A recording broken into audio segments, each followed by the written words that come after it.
Assalamualaikum warahmatullahi wabarakatuh. Di video kali ini, kami kelompok 7 akan menjelaskan materi tentang bisnis internasional.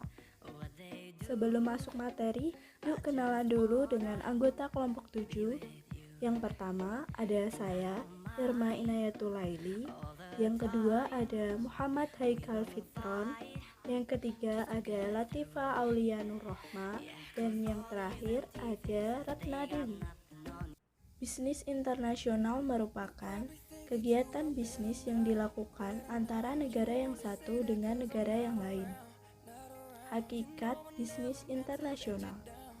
Adapun transaksi bisnis yang dilakukan oleh suatu negara dengan negara lain yang sering disebut sebagai bisnis internasional atau international trade. Di lain pihak, transaksi bisnis itu dilakukan oleh suatu perusahaan dalam suatu negara dengan perusahaan lain atau individu di negara lain, disebut pemasaran internasional atau international marketing. Pemasaran internasional inilah yang biasanya diartikan sebagai bisnis internasional, meskipun pada dasarnya ada dua pengertian. Jadi, kita dapat membedakan adanya dua buah transaksi bisnis internasional, yaitu yang pertama ada perdagangan internasional atau international trade. Dalam hal perdagangan internasional yang merupakan transaksi antar negara itu biasanya dilakukan dengan cara tradisional, yaitu dengan cara ekspor dan impor. Dengan adanya transaksi ekspor dan impor tersebut, maka akan timbul neraca perdagangan antar negara atau disebut balance of trade. Suatu negara dapat memiliki surplus neraca perdagangan atau defisit neraca perdagangannya. Neraca perdagangan yang surplus menunjukkan keadaan di mana negara tersebut memiliki nilai ekspor yang lebih besar dibandingkan dengan nilai impor yang dilakukan dari negara partner dagangnya. Neraca perdagangan yang mengalami surplus ini, maka apabila keadaan yang lain konstan, maka aliran kas masuk ke negara itu akan lebih besar dengan aliran kas keluar ke negara partner dagangnya tersebut. Besar kecilnya aliran uang kas masuk dan keluar antar negara tersebut sering disebut sebagai neraca pembayaran atau balance of payment. Dalam hal ini, neraca pembayaran yang mengalami surplus ini sering juga dikatakan bahwa negara ini mengalami pertambahan devisa negara. Sebaliknya, apabila negara itu mengalami defisit neraca perdagangannya, maka berarti nilai impornya melebihi nilai ekspor yang dapat dilakukannya dengan negara lain tersebut. Dengan demikian, maka negara tersebut akan mengalami defisit neraca pembayaran dan akan menghadapi pengurangan devisa negara. Yang kedua ada pemasaran internasional atau international marketing. Pemasaran internasional yang sering disebut sebagai bisnis internasional merupakan keadaan di mana suatu perusahaan dapat terlibat dalam suatu transaksi bisnis dengan negara lain, perusahaan lain, ataupun masyarakat umum di luar negeri. Transaksi bisnis internasional ini pada umumnya merupakan upaya untuk memasarkan hasil produksi di luar negeri. Dalam hal semacam ini, maka pengusaha tersebut akan terbebas dari hambatan perdagangan dan tarif bea masuk karena tidak ada transaksi ekspor-impor. Dengan masuknya langsung dan melaksanakan kegiatan produksi dan pemasaran di negara asing, maka tidak terjadi kegiatan ekspor-impor. Produk yang dipasarkan itu tidak saja berupa barang atau jasa. Transaksi bisnis internasional semacam ini dapat ditempuh dengan berbagai cara, antara lain licensing, franchising, management contracting, marketing in home country by host country, joint venturing, dan international cooperation atau MNC. Semua bentuk transaksi internasional tersebut akan memerlukan transaksi pembayaran yang sering disebut sebagai fee. Dalam hal itu, negara atau home country harus membayar, sedangkan pengirim atau host country akan memperoleh pembayaran fee tersebut. Pengertian perdagangan internasional dengan perusahaan internasional sering dikacaukan atau sering dianggap sama saja. Akan tetapi, seperti kita lihat dalam uraian tadi, ternyata memang berbeda. Perbedaan utama terletak pada pelakunya, di mana perdagangan internasional dilakukan oleh negara. Sedangkan pemasaran internasional adalah kegiatan yang dilakukan oleh perusahaan. Di samping itu, pemasaran internasional menentukan kegiatan bisnis yang lebih aktif serta lebih progresif daripada perdagangan internasional. Untuk selanjutnya, pasti dari teman-teman ada yang bertanya nih, mengapa bisnis go internasional? Nah, berikut ini adalah beberapa alasan yang mendorong sebuah perusahaan memperluas bisnisnya ke pasar internasional. Yang pertama, keuntungan potensial. Globalisasi semakin membuka pasar ke seluruh dunia dan memberikan kesempatan yang besar untuk memperoleh keuntungan yang semakin besar. Yang kedua, profit margin. Globalisasi semakin mempermudah perusahaan untuk mengombinasikan berbagai faktor produksi dari berbagai negara dengan harga murah sehingga biaya produksi dapat ditekan. Hal ini akan meningkatkan profit margin penjualan produk perusahaan. Yang ketiga, permintaan konsumen yang stabil dan kuat. Pasar globalisasi menjanjikan konsumen dari berbagai negara sehingga penjualan produk tidak hanya tergantung pada suatu negara, sehingga apabila penjualan satu negara turun dapat ditutupi dari penjualan di negara lain. Yang keempat, bahan baku. Globalisasi juga memudahkan perusahaan yang tidak memiliki bahan baku di negara asal dan mencari dari negara lain. Yang kelima, teknologi. Salah satu tujuan globalisasi perusahaan adalah untuk memperoleh penerapan teknologi yang semakin pesat dan tidak tertinggal dari perusahaan pesaing. Yang keenam, efisiensi usaha. Globalisasi mendorong efisiensi produksi dan usaha karena penggunaan input proses produksi yang minimal yang berasal dari berbagai negara di dunia. Tahap-tahap memasuki bisnis internasional. Yang pertama, ekspor insidentil. Dalam rangka untuk masuk ke dalam dunia bisnis internasional, suatu perusahaan pada umumnya dimulai dari suatu keterlibatan yang paling awal, yaitu dengan melakukan ekspor insidentil. Dalam tahap awal ini pada umumnya terjadi pada saat adanya kedatangan orang asing di negeri kita, kemudian dia membeli barang dan kemudian kita harus mengirimkannya ke negeri asing itu. Yang kedua, ekspor aktif. Tahap terdahulu itu kemudian dapat berkembang terus dan kemudian terjalinlah hubungan bisnis yang rutin dan kontinu, dan bahkan transaksi tersebut makin lama akan semakin aktif. Keaktifan hubungan transaksi bisnis tersebut ditandai pada umumnya dengan semakin berkembangnya jumlah maupun jenis komoditi perdagangan internasional tersebut. Dalam tahap aktif ini, perusahaan negeri sendiri mulai aktif untuk melaksanakan manajemen atau transaksi itu. Tidak seperti tahap awal di mana pengusaha hanya bertindak pasif. Oleh karena itu, dalam tahap ini sering pula disebut sebagai ekspor aktif. Sedangkan tahap pertama tadi disebut tahap pembelian atau purchasing. Yang ketiga, penjualan lisensi. Tahap berikutnya adalah tahap penjualan lisensi. Dalam tahap ini, negara pendatang menjual lisensi atau merek dari produksinya kepada negara penerima. Dalam tahap yang dijual adalah hanya merek atau lisensinya saja, sehingga negara penerima dapat melakukan manajemen yang cukup luas terhadap pemasaran maupun proses produksinya, termasuk bahan baku serta peralatannya.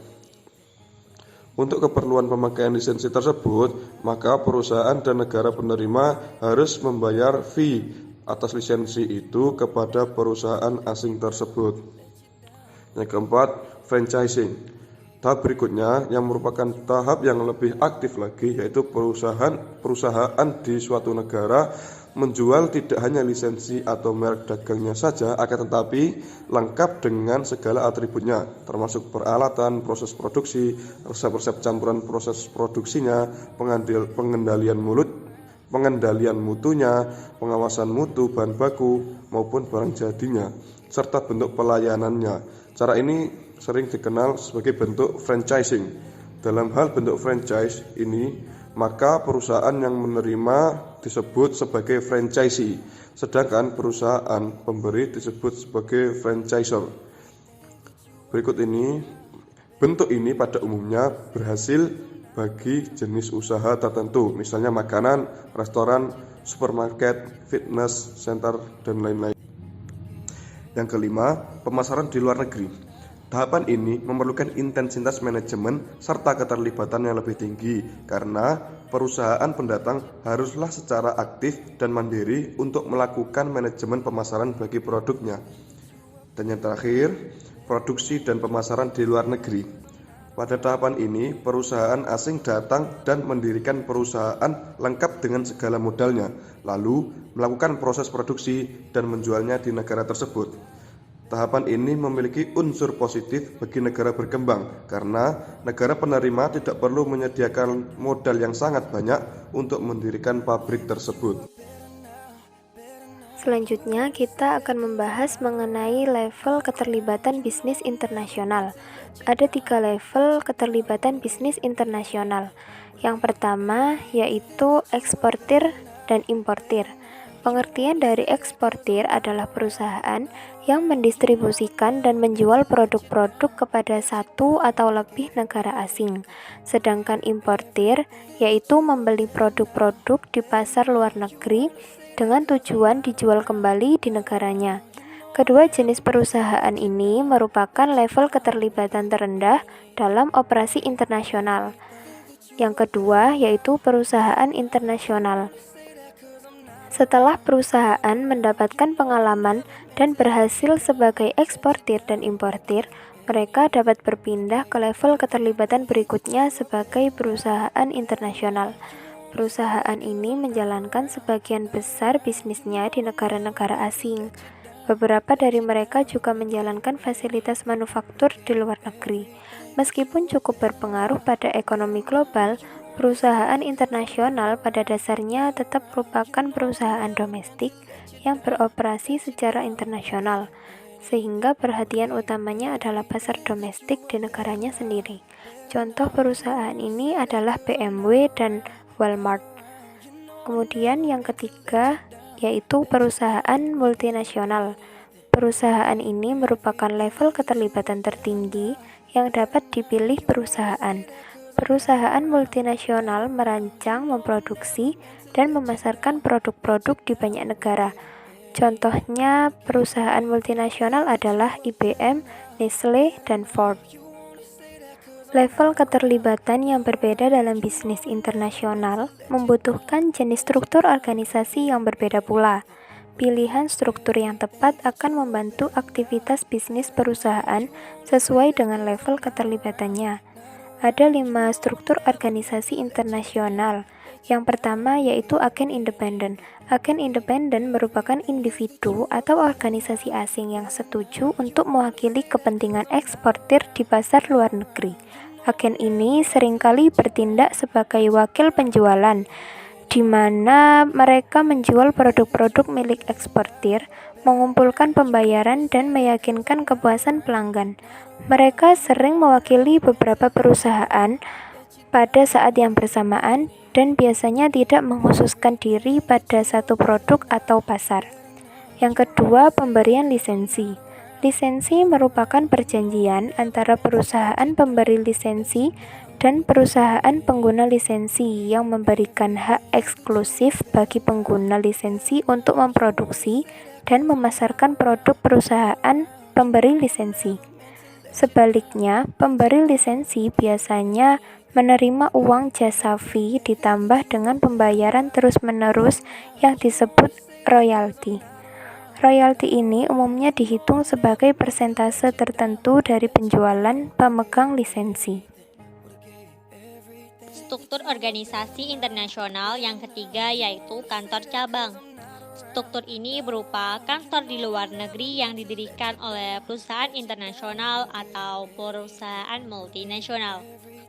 Dengan memilih struktur ini, perusahaan akan lebih mempunyai kendali langsung terhadap para manajer yang ditempatkannya. Yang keempat yaitu aliansi strategis. Dalam struktur ini, perusahaan menemukan sekutu asing yang menyumbangkan sejumlah sumber daya mereka untuk mendirikan sebuah bisnis baru di tempat sekutu. Dan terdapat pembagian laba yang akan mereka peroleh. Aliansi semacam itu kadang-kadang disebut sebagai usaha patungan. Yang kelima atau yang terakhir adalah investasi langsung di luar negeri. Perusahaan dapat melakukan investasi langsung di luar negeri dengan cara membeli atau mendirikan aset yang berwujud di negara lain. Contohnya dilakukan Disney dengan membangun taman bermain di Hong Kong dan Volkswagen yang membangun pabrik baru di Brazil. Melaksanakan bisnis internasional tentu saja akan lebih banyak memiliki hambatan ketimbang di pasar domestik. Negara lain tentu saja akan memiliki berbagai kepentingan yang seringkali menghambat terlaksananya transaksi bisnis internasional. Di samping itu, kebiasaan atau budaya negara lain tentu saja akan berbeda dengan negara sendiri. Oleh karena itu, maka terdapat beberapa hambatan dalam bisnis internasional, yaitu yang pertama, perbedaan bahasa, sosial budaya, atau kultural. Perbedaan dalam hal bahasa seringkali menjadi hambatan bagi kelancaran bisnis internasional. Hal ini karena bahasa adalah alat komunikasi yang vital, baik bahasa lisan maupun bahasa tulis. Tanpa komunikasi yang baik, maka hubungan bisnis sukar untuk dapat berlangsung dengan lancar. Hambatan bahasa ini pada saat ini semakin berkurang berkat adanya bahasa internasional, yaitu bahasa Inggris.